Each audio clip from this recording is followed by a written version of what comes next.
你哋究竟知唔知道究竟點樣改變人生啊？道理非常之簡單，就係脫落你過去所相信嘅所有嘅相信。身心靈知如何改變人生。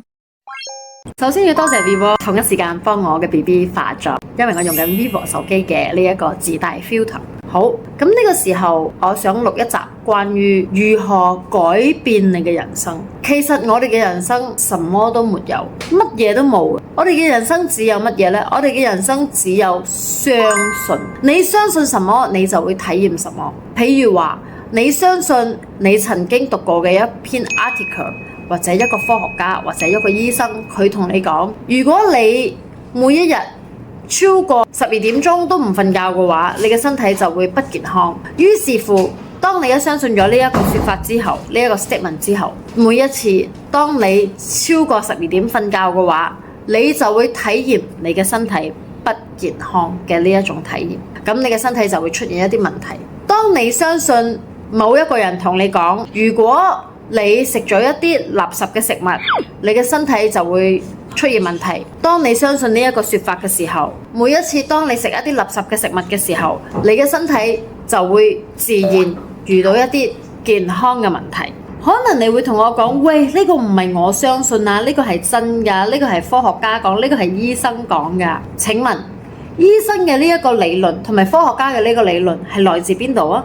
我可以話俾你知，係來自科學家，亦都唔係來自醫生。呢一啲理論其實就係正正源自於你相信什麼，你就會創造什麼。因為你嘅潛意識相信呢一樣嘢，所以你就會創造出呢一種咁樣嘅新聞，或者呢一種咁樣嘅理論，或者呢一種咁樣嘅文章俾你睇到，俾你看見。點解有一啲人永遠都唔會看見呢一啲咁樣嘅理論呢？因為佢冇相信呢一啲嘢，佢嘅潛意識裏邊係沒有呢一啲東西存在。你會同我講，唔係喎，我真係見到一個好勁嘅醫生講過呢一番說話喎。咁呢一個說法其實就係同雞蛋同雞嘅故事一模一樣。如果呢個世界上冇人可以同你拆解到真真正正究竟係雞先出現定係雞蛋先出現嘅呢一個說法嘅話呢，咁你嘅理論同樣地就係雞蛋同雞嘅故事。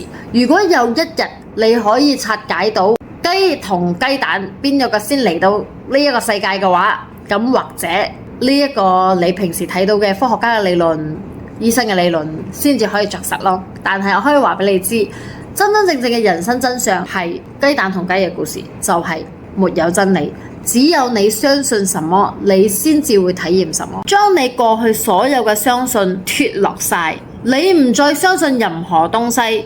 我唔係叫你疑神疑鬼，邊個同你講嘢你都唔相信，而係我叫你將有限變成無限。當你相信你遲瞓覺或者你捱夜，你嘅身體就會不健康嘅時候，同一時間佢就好似一個太極，好似一個陰陽咁樣嘅存在，太極裏面嘅陰同陽咁樣嘅存在，同一時間亦都可以有呢一個相信，就係即使你唔瞓覺，你嘅身體依然都會好健康。佢就係一個太極裏面嘅陰陽同時存在，並沒有一個絕對嘅真相存在。所以當你相信你唔瞓覺，你嘅身體都一樣會健康嘅話，咁你就有機會體驗你唔瞓覺，你嘅身體都一樣會健康。所以你過去相信什麼，你就要知道，其實你相信嘅反義詞同時存在喺呢一個世上。既然你可以相信 A 面，不如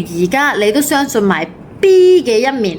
當你做到你都相信埋 B 嘅一面，再升呢，即是所謂嘅開悟嘅時候，你就會發現A、B 面可以同時存在。但係當你仲未做到呢一個位置嘅時候，咁你而家先練習，你相信什麼，你就將你相信嘅呢一樣嘢嘅反義詞嘅反面都相信埋佢，咁你就會慢慢開始脫落你原本捉得好緊嘅呢一啲相信，跟住你就會慢慢開始體驗反面嘅呢一個體驗。當你體驗到反面嘅體驗嘅時候，你就有機會去到無限嘅體驗，因為呢一個世界上係冇所謂嘅什麼真理，一分耕耘一分收穫呢啲咁嘅真理，我可唔可以有1分耕耘10分收穫？都係可以。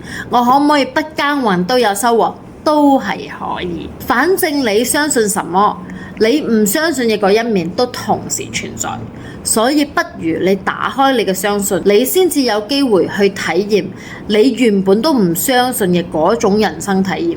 如果唔係，你只會 lock 住你自己，鎖死你自己，只會體驗你相信嘅呢一啲體驗。